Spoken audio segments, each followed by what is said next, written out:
Hi, this is Peter Gertie, and let's dive into the strategic link building 3.0. So first, we are going to talk about what you need to do before the SLB 3.0. So before you actually implement these strategies that we will talk about in core and in processes, before that, there should be some things on your website created, and obviously I have an in-depth training about that in Evergreen SEO Suite, but I will just quickly cover this here. And obviously we have two things that we need to talk about. There's on-page SEO and off-page SEO that needs to be implemented to make Evergreen SEO Suite and SOSISIN super effective, right? So first, let's talk about on-page SEO. The first thing, let's talk about basic content structure, right? So essentially, you need to make sure that your website, any given website, whether it's an affiliate website, local business website, or anything like that, has at least minimum of 5 content posts. They can be posts, they can be pages, it doesn't matter, but those should be a content pages targeted to specific keywords. They should be relevantly optimized based on the basic keyword structure, right? So we will talk about the keyword structure in a moment, but whenever you try to implement something like from SOSISIN or Evergreen SEO Suite, you use the technology or you use some other automation tools, make sure that you have at least 5 posts in place. So essentially, what do you need? You need one homepage which is targeted to one primary keyword, which is the most important keyword for your entire website. So when you design and when you research your website, you need to find one keyword that is going to be the ultimate keyword. So if you would rank for that keyword in #1 spot, then that would be a massive achievement in terms of traffic, in terms of results that you would get. Then you would pick 4 secondary keywords, and those must be relevant keywords to the primary keyword. So it's not like you go out and you just randomly pick some secondary keywords based on some competitions or stuff like that. It's not like that. You need to pick relevant keywords. You can use Google Keyword Planner or any other type of tool. You can go to Google related searches and pick keywords from there, but these must be relevant and based not just what you think is relevant, but based on what Google thinks it's relevant. And when you type in a keyword in Google Keyword Planner, then it returns the most relevant results for that keyword. So they are all sorted by relevance. So make sure you pick, let's say from first 10, 20, 30 keywords, you pick those relevant keywords. And competition at this point is pointless, right? So there's no point to check competition or even check what other people do. The only thing when you need to do that at this point is when you pick the primary keyword. That's where you kind of decide, okay, am I ready to build this kind of website, or should I maybe research or narrow down my niche and find a little bit more targeted or less competitive keyword? I generally like to go for high competition keyword as a primary keyword because we know that results for your website never depends on one keyword. So it's not important. What is important that you took as big a market as possible in terms of that there's enough keywords, enough relevant content that you could create in order to build massive website in terms of traffic and results. So that's about homepage. And then obviously using these secondary keywords, you would create in their pages and categories, right? So for each page or category, you would have 1 primary and 4 secondary keywords. Again, you research new relevant keywords, and here is not displayed, there is no link connected, but essentially the primary keyword comes from this keyword, right? So this keyword becomes the primary keyword for this category, and this goes for these categories as well, right? So let me just open them all, and essentially they would connect like this. And let me actually do this right here on the screen. So what I will do, I will connect this keyword is this keyword, so you can understand, right? And I will do the same here, right? And I will do the same here, so you can understand how it builds up. It's very important. This is an initial structure for your website. It's very important.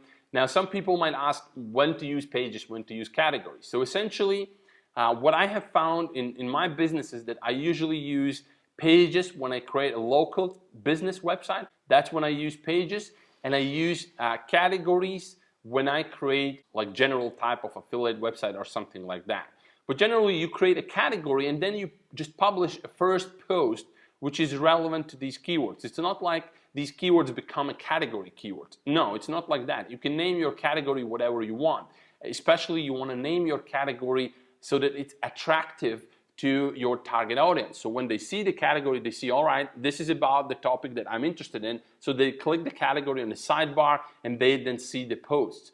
And what you do essentially for this initial structure, you just set up a category and then you just create a first post in each of the categories that are relevant based on this structure. So that's what you need to set up. The next thing, obviously you need to have a publishing schedule, right? So when you plan out your website, you need to have some publishing schedule, because if you just publish a few posts and then you just sit and wait for results, they might never happen. Regardless how you will use both of these systems, they might never happen, because Google will consider that your website is not active and it might just kind of not rank it well. I'm saying this, it might, because sometimes it works really well, sometimes it not, because it depends a lot from the niche, how competitive it is, how activities are happening in the niche and stuff like that. So when it comes to publishing schedule, you want to create unique content, at least 2-3 articles per week for first 60 days, right? So that would be the minimum that you would need to do in order to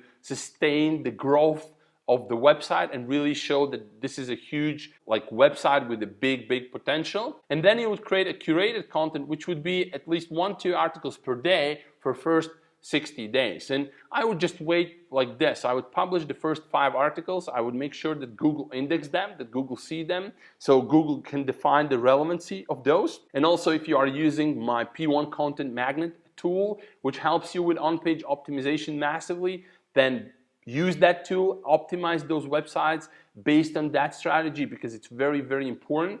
As you know, it's not so much about the keyword as it is about individual word. So you need to pick keywords, but at the same time, you need to optimize your content to individual words. So use that, get Google to index it, right, to make sure that they see the content so they can define the relevancy and put you in appropriate niche level category.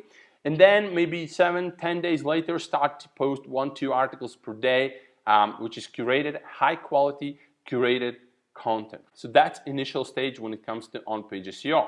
Now, when it comes to off-page SEO, you basically need to create 2 different channels. And again, this is all based on Evergreen SEO Suite strategy. So if you are in that program, you will know that in depth. But essentially, you have an announcement channel, right, which is branded channel with 8 to 15 social, Web 2.0 or social bookmarking sites. Basically, when you create the channel, you want to clearly demonstrate connection between your website and your sites. And you want to create, you want to use your logo, your story. You want to create connections with sites like Google+, Gravatar, Facebook, Twitter, maybe YouTube. So sites like that. So you clearly show to Google that this is connected, this is your social networks. Because now if you go out and you look for any authority website, you will see that they are active on all of these social sites, right? They are registered there, they are active. It's clearly recognizable that these sites belong to them, they are managing them, and so on and so forth. And the second thing is traffic generation channel, which is basically where you create kind of a link building structure and traffic generation structure. So you set up 8 to 15 Web 2.0 sites or self-hosted properties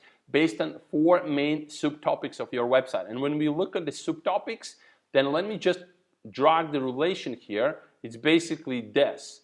These 4 inner pages or categories defines your subtopics. And let me actually switch it over. So let me do this, right? I will take like this. You see this connection right now. So these subtopics come from these 4 inner pages or categories. That's what defines them. And then you have no direct connection with your main website money site, right? With these properties. So you have unique style for each of it, unique story for each of it, different connections to different social media accounts, right? So basically you can create a bunch of Twitter accounts and then connect different accounts to different kind of Web 2.0 site or self-hosted property. You can create Google Plus account and create different account for different of these properties. And I covered this in depth, obviously, in Evergreen SEO Suite, where I show you not only how to kind of the concept of this, but I'm showing you actually how to set it on for your business. So this is kind of initial stuff that you need to have on your site, and really you have to have it on your website ready before you really launch into the SLB 3.0, before you start to connect and use both systems. And now obviously what I demonstrate here is ideal scenario. It rarely happens. If you don't build a website from ground, it rarely happens. But regardless where your website is right now, you can make adjustments based on this. Just complete maybe 50, 60, 70% of this, what I'm showing you here, and you will be good to go, and you will see much, much higher results than if you would just go to the SocialSync and Evergreen SEO Suite technology and you would use that automation right away without having this base in place. So that's it when it comes to before the SLB 3.0.